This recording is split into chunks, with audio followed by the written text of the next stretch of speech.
பர்திமேயு சுவிசேஷ ஊழியங்கள் வழங்கும் நற்செய்தி நேரம்.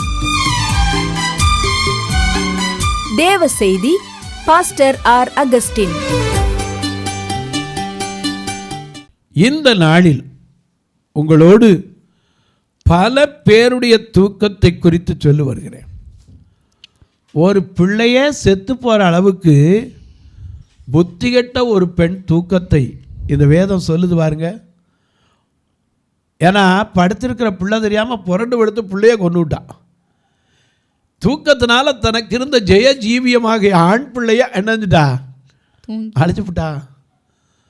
நியாயாதிபதிகள் 1 ராஜாக்கள் 3ஆம் அதிகாரம் 19வது வசனத்தை கையில் எல்லாரும் தேடி எடுத்துக்கிறீங்களா? 1 ராஜாக்கள் 3ஆம் அதிகாரம் 19ஆம் வசனத்தை அப்படி எல்லாரும் தேடி எடுக்கிற வரைக்கும் படுமா.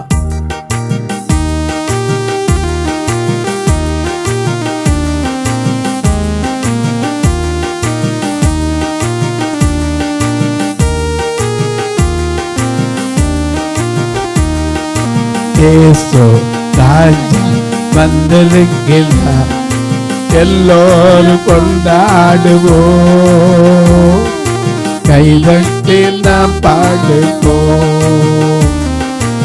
ஏசு ராஜா வந்திருக்கிறார், எல்லோரும் கொண்டாடுவோம்,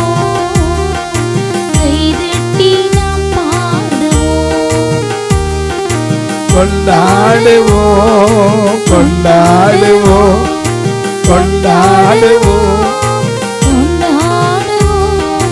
கவலைகள் மறந்து நாம் பாடுவோம், கவலைகள் மறந்து நாம் பாடுவோம். இயேசு ராஜா வந்திருக்கிறார், எல்லோரும் கொண்டாடுவோம்.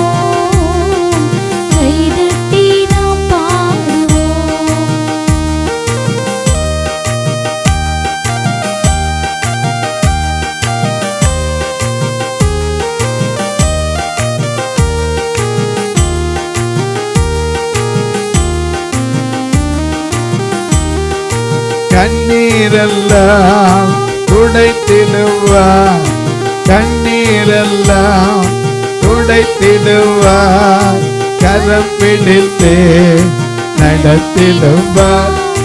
எல்லாம் எல்லாம் கமெல்லாம் நிறைவேற்றுவார், எல்லாமெல்லாம் ஏக்கமெல்லாம் நிறைவேற்றுவார்.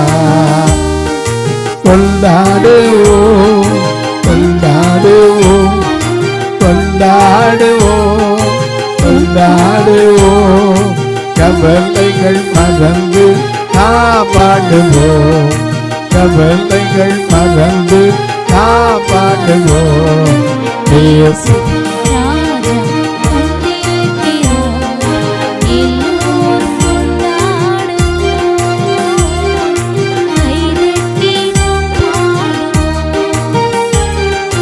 கைதட்டி நாம் பாடு, கைதட்டி பாடுவோம். எல்லாம் எடுத்திருப்பீங்க. 1 ராஜாக்கள் 3ஆம் அதிகாரம் 19ஆம் வசனம். ராத்திரி தூக்கத்திலே. நல்ல கவனிங்க, ராத்திரி தான் தூங்குறது. சிலர் பகல்லையும் தூங்கத்தான் செய்கிறாங்க. புள்ள அழுகிற சத்தம் கேட்காம தூங்குற தாய்மார்களும் உண்டு. ஆனால் சில தாய்மார்கள் நல்லா தூங்கிட்டு இருப்பாங்க. ரோட்டில் பஸ்ஸு பாம் பாம் பாம்னு ஹார்ன் அடிக்கும், பக்கத்தில் விட்டு பிள்ளைய கத்தும், ஆனால் அது கேட்காது. ஆனால் எங்கோ இருக்கிற அந்த குழந்தை அழுத உடனே தன்னறியாமல் இந்த வந்துட்டேன் அப்படிம்பாங்க. ஏன்னா ஐயா, பெற்ற தாய்க்கு தான் பிள்ளையோட அருமை தெரியும். ஆனால் இந்த தாய் எப்படிப்பட்ட தாய்? வாசிக்க பார்ப்போம் 19ஆம் வசனத்தை. ராத்திரி தூக்கத்திலே, ராத்திரி தூக்கத்திலே இந்த ஸ்திரீ தன் பிள்ளையின் மேல் புரண்டு படுத்ததினால் அது செத்து போயிற்று. புத்திகெட்ட தாய். அந்த காலத்தில் ஒரு பழமொழி சொல்லுவாங்க, கோழி மிதித்து குஞ்சு சாகுமாம்பா. இங்கே குஞ்சு செத்தே போச்சு. கோழி மிதிக்கலை, மேலேயே படுத்துருச்சு. அதுதான் பிரச்சனை. எனக்கு அன்பானவர்களே, பிள்ளை செத்த உடனே எந்திரிச்சு கரெக்டாக நடுராத்திரியில் இந்த பிள்ளைய தூக்கி அங்கே ஓட்டு, அந்த பிள்ளைய தூக்கி இங்கே ஓடுறதுக்கெல்லாம் தெரிஞ்சு. ஆனால் பிள்ளை படுத்துருக்கு தெரியலை. தூக்கத்தினால ஜெய ஜீவியத்தை அவளே பெற்றது, அவளே அழிச்சிட்டா. ஆனால் காலையில் போய் வாதாடுறா, இது ஏன் பிள்ளை, அதுவும் அவன் பிள்ளை, செத்தது அவன் பிள்ளை, உயிரோடு இருக்கிறது ஏன் பிள்ளை. பார்த்தான் சாலமோன், இதில் எப்படா நீ சொல்கிறது, ஒரு வாழை கொண்டாந்து வெட்டி கொடுப்பான்ட்டான். உண்மையான தாய் சொன்னா, என் குடல் கொதிக்குதியா, அந்த பிள்ளையை கொல்லணுமா, அவள் இதாக கூட இருந்துட்டு போகுதுன்னா. சாலமோன் உண்மையை கண்டுபிடித்து அவள் கையில் ஒப்புவித்ததை நீங்கள் நீதி கதைகளிலும் கேட்டிருக்கலாம், இந்த வேதத்திலும் இருக்கிறது. ஆனால் அந்த தவறு செய்ததற்கு காரணம் புத்தி கெட்டு போய் அந்த பிள்ளை மேலே பிறண்டு படுத்துட்டான். இதை போய் நான் என் பிள்ளை மேலே பிறண்டு படுத்துட்டேன், அதனால் என் பிள்ளை செத்து போச்சு, அவளே தூக்கி போட்டேன்னு எவன் சொல்லுவாளா? எனக்கு அன்பானுடைய தூக்கத்தில் என்ன செய்கிறோன்னே தெரியாமல் செய்கிற காரியமும் இருக்குது. எனக்கு அன்பானுடைய நோவா அயர்ந்த நித்திரை, ஆனால் அவன் குடித்த திராட்சரசம். ஆகையினால படுத்து கொள்ளும்போது 1 தெசலோனிக்கர் 5:6 வாசிக்க கேட்போம். 1 தெசலோனிக்கர் 5:6 பாருங்கள். மிக அழகாக மற்றவங்களும் நாமளுக்கு வித்தியாசம் இருக்கு. ஆகையால் மற்றவர்கள் தூங்குகிறது போல நாம் தூங்காமல். ஏன்னா இன்றைக்கி நாம் ஒரு பொது இடத்துல இருந்தால் கூட சிலர் கவனிக்காமல் பப்பரப்பான்னு தூங்குவோம். அப்படி தூங்கிடக்கூடாது. நாம் இப்படித்தான் தூங்கணும் இருக்கு. நோவா தன்னுடைய கூடாரத்தில், ஆண்கள் தங்கியிருக்க கூடாரத்தில் தூங்கினான். ஆனால் திராட்சை ரசத்தினுடைய கழிப்பினாலே தன் வஸ்திரம் விலகி இருப்பதை என்ன செய்யலை, அவனை அறியலை. அதே சமயத்தில் அந்த என்ற கானான் தன் தகப்பனுடைய நிர்வாணத்தை பார்க்கக்கூடாது, பின்னாடி போய் மற்ற 2 பிள்ளைய போர்வையால் மூடுனான். ஆனால் இவன் என்ன சொன்னான், தான் எங்கள் அப்பா படுத்திருக்கா பார்த்தியான்னா. ஆகையினால என்ற கானான் என்ன செய்யப்பட்டான், சபிக்கப்பட்டு போனான். தன் பிள்ளைகள் சபிக்கப்படுவதற்கு அவன் நித்திரையிலே தன்னை அறியாமல் படுத்திருந்தது. அது மட்டுமில்லை, எனக்கு அன்பானவர்களே, வேதத்தில் பல பேருடைய காரியத்தை சொல்லிக்கொண்டே போகலாம். ஏன்னா சகுலுடைய தூக்கத்தை குறித்து உங்களுக்கு சொன்னேன், புத்திகெட்ட பெண்ணுடைய தூக்கத்தை குறித்து சொன்னேன். அது மட்டுமல்ல, கெப்சேம் மனையிலே நித்திரை மயக்கத்தில் இருந்ததை பற்றி சொன்னேன். அது மட்டுமல்ல, ஒலிவ மலையிலே இயேசு மறுரூபமாகும்போது அந்த தூக்க மயக்கத்தில் அந்த காரியங்களை சொன்னேன். இப்போது ஒரு பெண் மடியில் தூங்குனதுனால சக்தி இழந்த சிம்சோனையும் இந்த வேதம் காண்பிக்கிறது. நியாயாதிபதிகள் 16:19. நியாயாதிபதிகள் 16:19 மிக அழகா, அவள் அவனை தன் மடியிலே. இந்த அவள் யாரு? தெளிலாள். அவன் யாரு? மகாபலம் பொருந்திய கர்த்தராலே மனோவாவின் குடும்பத்திற்கு கொடுக்கப்பட்ட பிள்ளை. மலடியாய் இருந்த அவளுக்கு கர்த்தர் கொடுத்த வரப்பிரசாதம். இவன் எதற்கு கொடுக்கப்பட்டான்? பெலிஸ்தியர் கையில் ஆண்டவர் இந்த ஜனங்களை விட்டு போட்டார். அவங்கள நீங்களாக்கி ரட்சிப்பதற்கு தான் இந்த சிம்சோன் கொடுக்கப்பட்டான். 20 வருஷம் நியாயம் விசாரித்தவன். ஆனால் இப்போ அவள் மடியிலே 19 திரும்ப வாசிங்க. அவள் அவனை தன் மடியிலே நித்திரை செய்ய பண்ணி. பொண்ணு மடியில் படுத்தோன்னே தனக்கு என்னன்னே தெரியாமல் போயிடுச்சு, விளையாட ஆரம்பிச்சிட்டான்.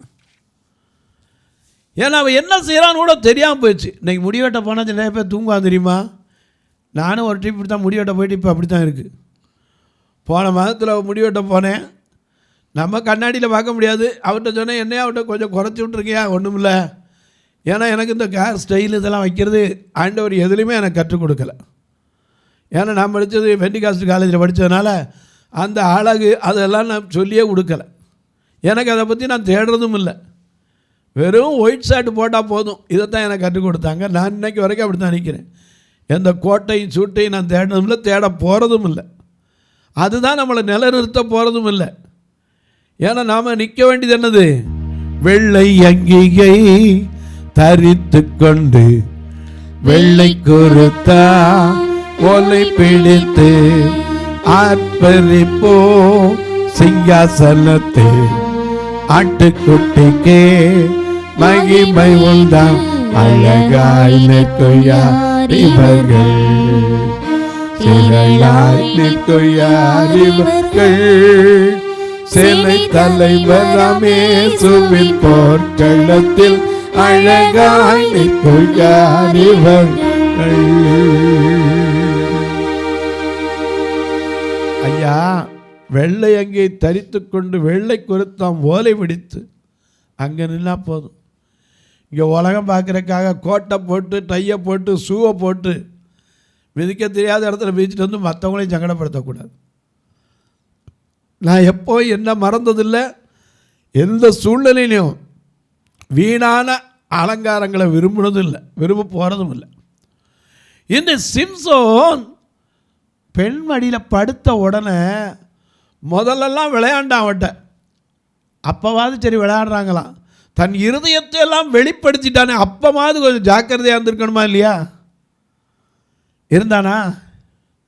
இல்லை. அவளே பெலிஸ்தியனை சொல்லா, இந்த ஒரு முறை வாங்க, அவனுடைய இருதயத்தில் இருக்கிறதெல்லாம் எனக்கு என்ன செஞ்சிட்டான்?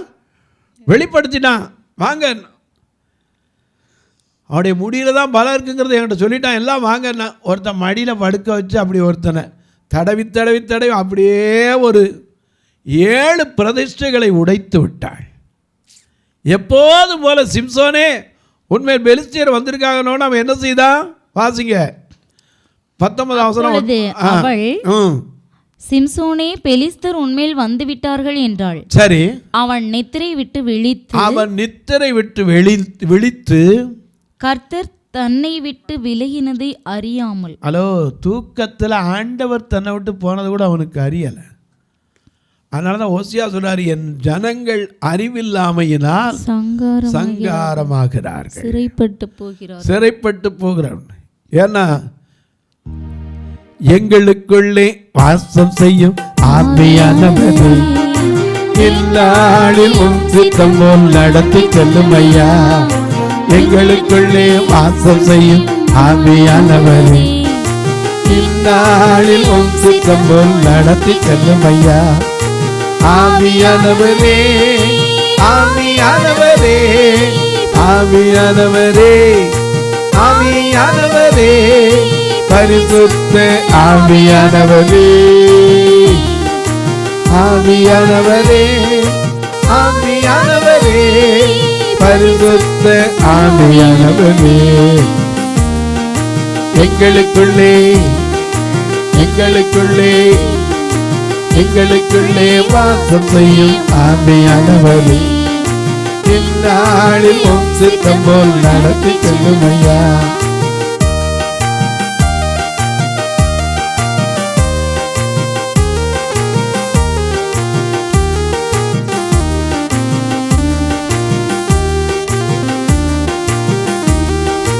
எங்கு செல்ல வேண்டும், நான் என்ன செய்ய வேண்டும், வழி நடத்தும் ஆவியானவரே.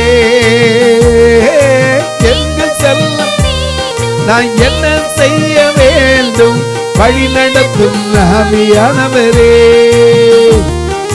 விருப்பம் இல்லாத இடங்களுக்கு செல்லாமல், விருப்பம் இல்லாத இடங்களுக்கு செல்லாம் தடுத்து நிறுத்தும் ஆவியானவரே. விருப்பம் இல்லாத இடங்களுக்கு செல்லாமல் தடுத்து நிறுத்தும் ஆவியானவரே, ஆவியானவரே, பரிசுத்த ஆவியானவரே, ஆவியானவரே, ஆவியானவரே, பரிசுத்த ஆவியானவரே, எங்களுக்குள்ளே வாசம் செய்யும் சித்தம் போல் நடத்தி செல்லும் ஐயா. கர்த்தருடைய ஆவி எங்கே உண்டோ அங்கே விடுதலை உண்டு. ஆனா கட்டப்படுவாரா? இவன் சிறைக்கா கொண்டு போடுவாரு? காரணம் என்ன, இவன் படுத்திருந்ததை தனக்குள்ள நடந்தது என்னன்னு தெரியாம முடிய வெட்டின கூட தெரியாமல் தூங்கியாச்சு. 7 ஜடையும் சிரைச்சி எடுத்துட்டான். அதை கூட தெரியல. இல்லாட்டி அப்படி தூங்கலைன்னா ஒன்றை தொடும்போது ஏய் என்ன செய்கிற அப்படின்ட்டு இருப்பான்ல. ஒன்றுமே சொல்லலையே. பெலிஸ்தியர் மேல் வந்துட்டாங்கன்னு சொல்கிற வரைக்கும் கூட படுத்தாங்களா, அப்போ தான் எந்திரிக்கிறான். கர்த்தர் தன்னை விட்டு போகிறதை அறியாமல் அவன் எழுந்திருந்தான். பெலிஸ்தியர் அவனை பிடிச்சி காசாவுக்கு கொண்டு போய் அவன் கண்களை பிடுங்கி 2 வெண்கல சங்கிலிகளை போட்டு மாவரைக்க வைத்தார்கள். எனக்கு கண்பார்களை அவ்வளவு பெரிய பராக்கிரமசாலி. ஒரு கழுத தாடை எலும்பு வச்சு எத்தனை பேரை கொண்டவன்? 1000 பேரை 300 நரிகளை கட்டி அப்படி ரதத்தை ஓட்டின மாதிரி ஓட்டினவன் இல்லையா? பரிசு பெருசோல 300 மணித்தோல் வேணும்னா கொண்டு வந்துருப்பான். அத்தனை வீரன். ஆனால் எங்கே போய் விழுந்து கிடக்கான்? மடியில். அது லித்திர மயக்கம். காசாவுக்கு போனால் அங்கே ஒரு பெண்ணோட ராத்திரி மட்டும் படுத்து கிடந்தான். அப்போது சத்துரு எப்படா பிடிப்பது தான் முடியல. பின்னாடி அந்த கதவோட தோல் ஒதுக்கி வச்சுட்டு போயிட்டான். மறுபடியும் எங்கே தான் போய் நிற்கிறான்? எங்கே போகக்கூடாதோ அங்கே போகிறான். எனக்கு அன்பானுடைய சிம்சோனுடைய அதை விட இன்னொரு மனுஷன் மகா மோசமானவன். 2 அதாவது நியாயாதிபதிகள் 4ஆம் அதிகாரம் 19ஆம் வசனத்தை பாருங்க. அவன் அவளை பார்த்து யாரு? சிசரா. இந்த சிசரா யாரு? எத்தனை ரதங்கள் வச்சிருந்தவன்? 900 இருப்பு ரதங்கள். எத்தனை? 900 இருப்பு ரதங்கள். படை வீரன் இவன். யுத்தத்துக்கு வந்தவன். இப்போ யுத்தத்தில் எல்லாரும் முறிஞ்சிட்டாங்க. ஏன்னா தெபொராள் சொல்லிட்டா, நீ போப்பா, உன் கையில் கர்த்தர் என்ன செய்தார்? ஒப்பு கொடுத்தார். எனக்கு கண்பானுலே அவன் சொன்னான், நீ என் கூட வரதா இருந்தால் தான் நான் போவேன். நானும் கட்டாயம் வருகிறேன்னா. அங்கே வரணும் கர்த்தர் இதான்ப்பா அவனை கொடுக்குற வேலை வந்துருச்சு, காலம் வந்துருச்சு, எந்திரிச்சு போனா. அப்போ எல்லாத்தையும் கலங்க பண்ணும்போது சிசரா ஒரே ஓட்டம். ஓடுனவன் எங்கே போயிருக்கணும்? தப்பிச்சு ஒன்று அவன் வீட்டுக்கு அரண்மனைக்கே போயிருக்கணும். ஆனால் எங்கே போனா? கேனியனான ஏபேரின் வீட்டுக்கு. யாகேல் வெளியே சிசராவுக்கு யாகேலுடைய வீட்டுக்கு போய் வீட்டுக்குள்ளே போனால் அங்கே போய் கேட்டான், தாகமாக இருக்கிறேன், கொஞ்சம் எனக்கு குடிக்க கொடுன்னு. அவள் பால் ஊற்றிட்டா. அவள் என்ன ஊற்றிட்டா? பாலை ஊற்றிட்டா. அவ்வளோதான் போவோம், கதை முடிஞ்சு. அது சிம்பாலிக்கல் ரெப்ரசன்டேஷன். அங்கே எழுதியிருக்கு பாருங்க, பால் புட்டியை திறந்து, பால் துருத்தியை திறந்து அவனுக்கு குடிக்க கொடுத்து திரும்பவும் அவனை முதல்ல போனோடனே சமுக்காலத்தால மூடிட்டா. ஒருத்தனை சமுக்காலத்தால மூடினாலே என்ன அர்த்தம்? எஸ்தரின் புஸ்தகத்தில் ஆமானுடைய காரியம் தெரிஞ்சு அவன் எஸ்தரின் கட்டில் மேலே படுத்தான். படுத்த உடனே அவனை எதனால மூடினாங்க? அவன் முகத்தை மூடி போட்டான். ஆமாம், மூடி போட்டான். முகத்தை மூடினா என்ன அர்த்தம்? முடிஞ்சிச்சு, டெட் பாடி. இன்றைக்கி மருத்துவமனையோட பாருங்கள், பக்கத்தில் பெட் இருக்கும்.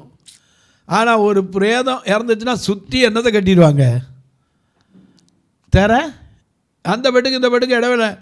எவ்வளோ சீக்கிரம் முடியுமோ உடனே அந்த பாடி என்ன செய்வாங்க? வெக்கேட் பண்ணிடுவாங்க. கொண்டு போய் மார்ச்சரி கொண்டு போயிடுவாங்க. எதுவும் சொல்ல மாட்டாங்க. திடீர்னு வருவா, ஒரு டின்னு பவுட்ரு, துணி எல்லாம் கவர்மெண்ட்டில் கொடுத்துருப்பான். பவுடரை கொட்டி மொத்தமாக அதை கட்டி தூக்கி கொண்டு போய் என்ன செஞ்சிருவாங்க? மார்ச்சரியில் வச்சிருவாங்க. இந்த சிசரா ஓடி போனது தப்பு இல்லை. அங்கே போய் பால் ஊற்றினாலும் அப்பமா தெரிஞ்சிருக்க வேண்டாமா? இவன் வீட்டில் படுத்துட்டான். சமுக்காலத்தில் திரும்பவும் மூடிட்டான். அதுலேயும் சொன்ன யாராவது வந்து கேட்டால் என்ன சொல்லு? இங்கே ஒருத்தர் வரலன்னு சொல்லு. அதை விட 20ஆம் வசனத்தை பாருங்க. அப்பொழுது அவன் நீ கூடார வாசலிலே நின்று யாராவது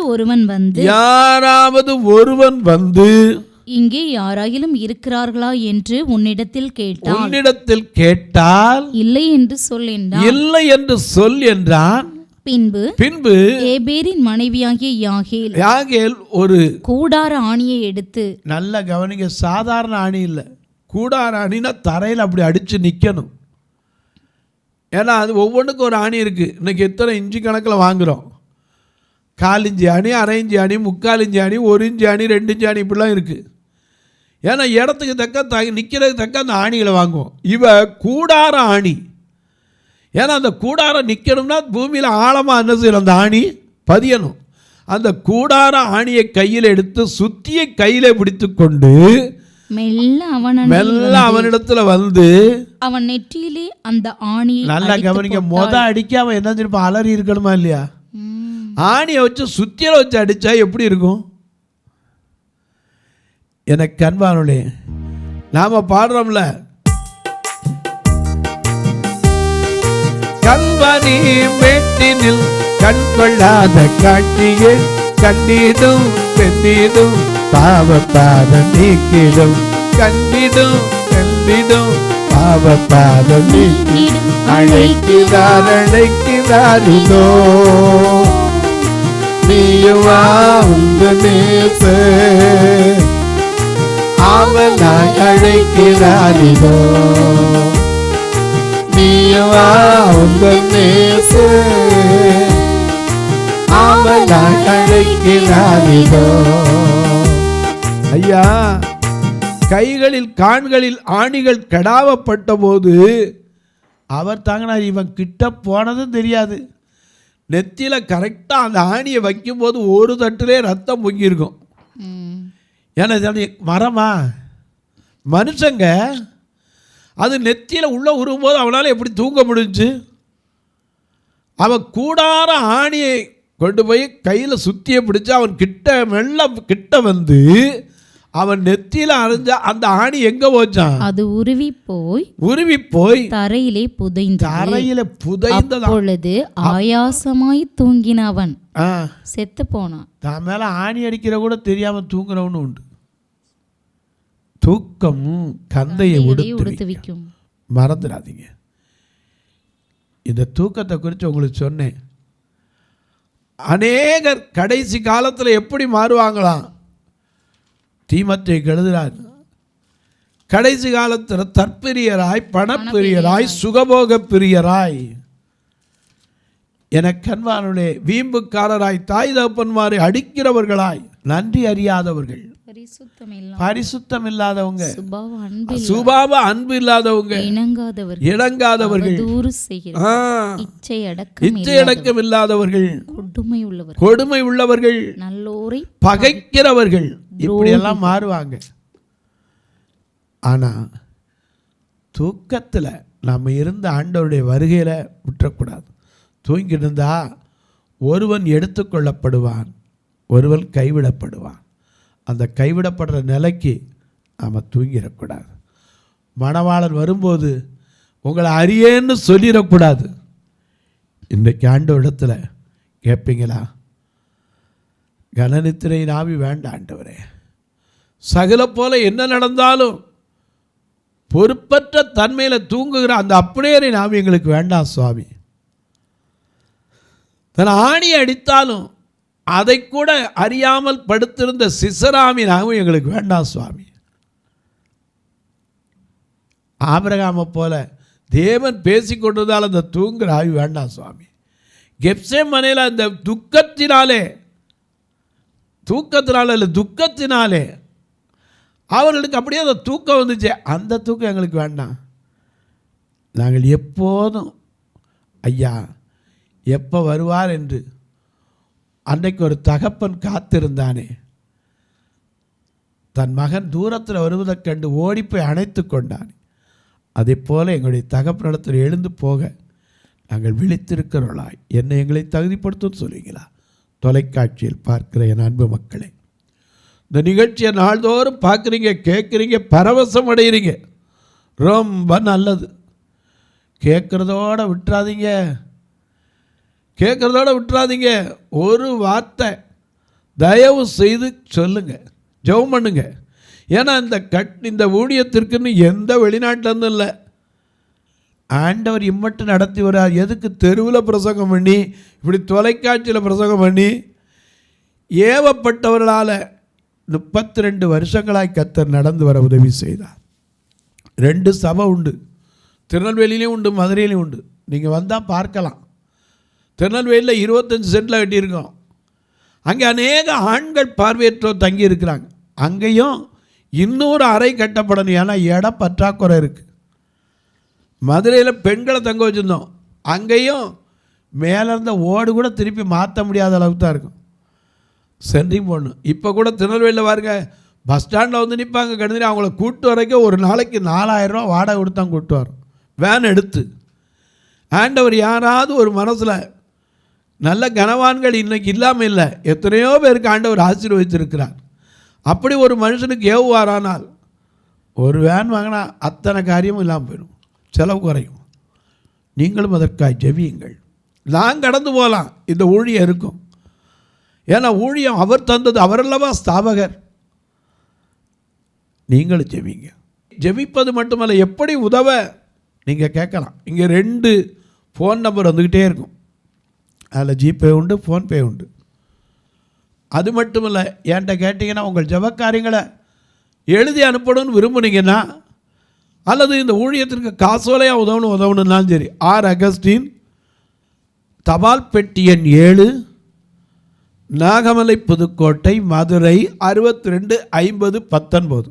வேறு எந்த பேர் போடணும், அந்த தபால் பெட்டி 7 இதற்கென்றே உள்ள தபால் பெட்டி நீங்கள் போடலாம். அது மட்டும் இல்லை, உங்கள் ஜபக்காரி எது இருந்தாலும் 10லேருந்து 5க்குள்ளே சொல்லலாம். ஐயா, நாங்கள் கொடுத்தா கணக்கு வைக்கிறதுக்கு எங்களுக்கு வழி உண்டா? நிச்சயமாக. 84 388 52 500 இந்த நம்பரை பாருங்கள். பர்த்திமேயு பார்வையற்றோர் சேரிட்டபிள் ட்ரஸ்ட்டுன்னு இருக்கும். 10 15 99 02 800 இதை பாருங்கள். Bartimaeus gospel ministry for blind foundation இருக்கும். நீங்கள் எந்த வழியிலும் தொடர்பு கொள்ளலாம். உங்கள் ஜெபக்காரியம் தான் சொல்லலாம். நானும் உங்களுக்காக இப்போ ஜெபிக்கட்டுமா? நல்ல பிதாவே, தூக்கம் இந்த காரியத்தை குறித்து நாங்கள் அநேக காரியங்களை கற்றுக்கொள்ள என்னை எங்களை தகுதிப்படுத்தினதுக்காய் ஸ்தோத்திரம். கேட்பதோடு விட்டு விடாமல் ஐயா, புரண்டு படுத்த ஸ்திரியைப் போல, தன் பிள்ளைகள் சபிக்கப்பட்ட நோவாவைப் போல நாங்கள் தூங்கிவிடக்கூடாது சுவாமி. கடல் கொந்தளித்தாலும் கவலையற்ற யோனாவைப் போல நாங்கள் தூங்கிவிடாமல், தேசத்திற்காய் கதறுகிறவர்களாய், தேசத்திற்காய் திறப்பிலே நிற்கிறவர்களாய் என்னை எங்களை தகுதிப்படுத்தும். வானத்திற்கு பூமிக்கும் சகல அதிகாரம் கொண்ட இயேசு கிறிஸ்துவின் ஈடு இணையற்ற வல்லமையுள்ள நாமத்தில் ஜெபிக்கிறேன் நல்ல பிதாவே, ஆமென். சபை ஆராதனை ஞாயிறு காலை 10 மணி முதல் 12 மணி வரை. இடம் பர்திமேயு சுவிசேஷ ஆலயம், அன்னை சத்யா நகர், இளமனூர் அஞ்சல், சக்கிமங்கலம் வழி, மதுரை மாவட்டம். பின்கோட் 625201 மற்றும் பர்திமேயு சுவிசேஷ ஜெப வீடு, பிளாட் நம்பர் 107, ஏதேன் கார்டன், முத்தூர், திருநெல்வேலி. பின்கோட் 627011. சிறப்பு உபவாச கூட்டம் ஒவ்வொரு மாதமும் 2வது சனிக்கிழமை காலை 10 மணி முதல் 1 மணி வரை நாகர்கோவில் YMCA ஹாலில் வைத்து நடைபெறுகிறது. மற்றும் ஒவ்வொரு மாதமும் 4வது சனிக்கிழமை காலை 10 மணி முதல் 1 மணி வரை திருநெல்வேலி புதிய பேருந்து நிலையம் அருகில் உள்ள கிரேஸ் ஹாலில் வைத்து நடைபெறுகிறது. எங்கள் எல்லா ஆராதனைகளிலும் கலந்து கொண்டு தேவனை மகிமைப்படுத்த அன்பாய் அழைக்கிறோம். உங்கள் உதாரத்துவமான காணிக்கைகளினால் இவ்வூழியத்தை தாங்க விரும்பினால் R. Augustine, account number 5021364331, IFSC code IDIB 000B066, Indian bank, BP Kulam, Madurai. GPay number 9842181917, BGM ministries மற்றும் 9442559772, பிளைண்ட் மினிஸ்ட்ரீஸ் அகஸ்டின். உங்கள் தொடர்புக்கு பாஸ்டர் ஆர். அகஸ்டின், பர்திமேயு சுவிசேஷ ஊழியங்கள், நாகமலை, புதுக்கோட்டை, மதுரை 625019. தொலைபேசி எண்கள் 9842181917 மற்றும் 9442559772. கர்த்தர் தாமே உங்களை ஆசீர்வதிப்பாராக.